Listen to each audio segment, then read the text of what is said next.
When I became chair, it was just before the mid-staff's inquiry, and I had a meeting with the board. And at that meeting, I also shared with them some stories that I'd heard from patients about their experiences, some quite distressing stories, and also the headlines that had been around a few years before.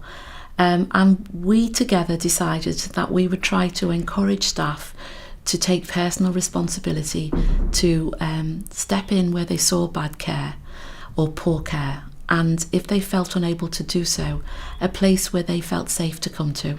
And I sent a letter around to all staff, those I could reach, thanking them for the work that they do every single day, which is shown by the thank you cards, the letters that we receive, and reminding them that, we all make mistakes and we learn from them, but poor care is never acceptable, and asking them to take personal responsibility to do something about poor care if they saw it, and if they felt for whatever reason they couldn't, then my door was open. And from there, people started to raise issues with me in many different ways, a telephone call, or I'd come in and there'd be a letter on my desk. Or as I'm walking around the corridors, somebody just asked to have a wee word, and I then wrote out again to staff, and we called it safety valve. So it's an informal, non-bureaucratic way where people can raise concerns. I have the chief nurse who is responsible to ensure that they are looked into, and I stay in contact with the member of staff. And when I am told the result, the resolution, the solution, we try to fix it as quickly as possible.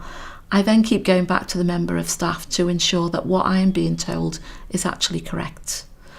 It's been quite successful in that we've had around 21, 22 issues raised through the safety valve, and we've been able to resolve and fix some things pretty quickly.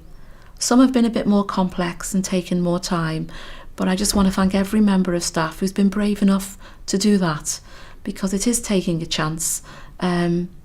What I've found is not only does it improve patient safety, but it also improves staff well-being. And I've been out and met with staff, and some of them have raised these concerns before on many occasions and haven't been listened to. And they've felt neglected as well and let down. So I've been out together with the chief executive or the chief nurse and apologised to staff for them not being listened to. I don't underestimate how hard it is to raise concerns, but I do believe we all have a personal responsibility to do that. And I want to be there to support staff who take that step.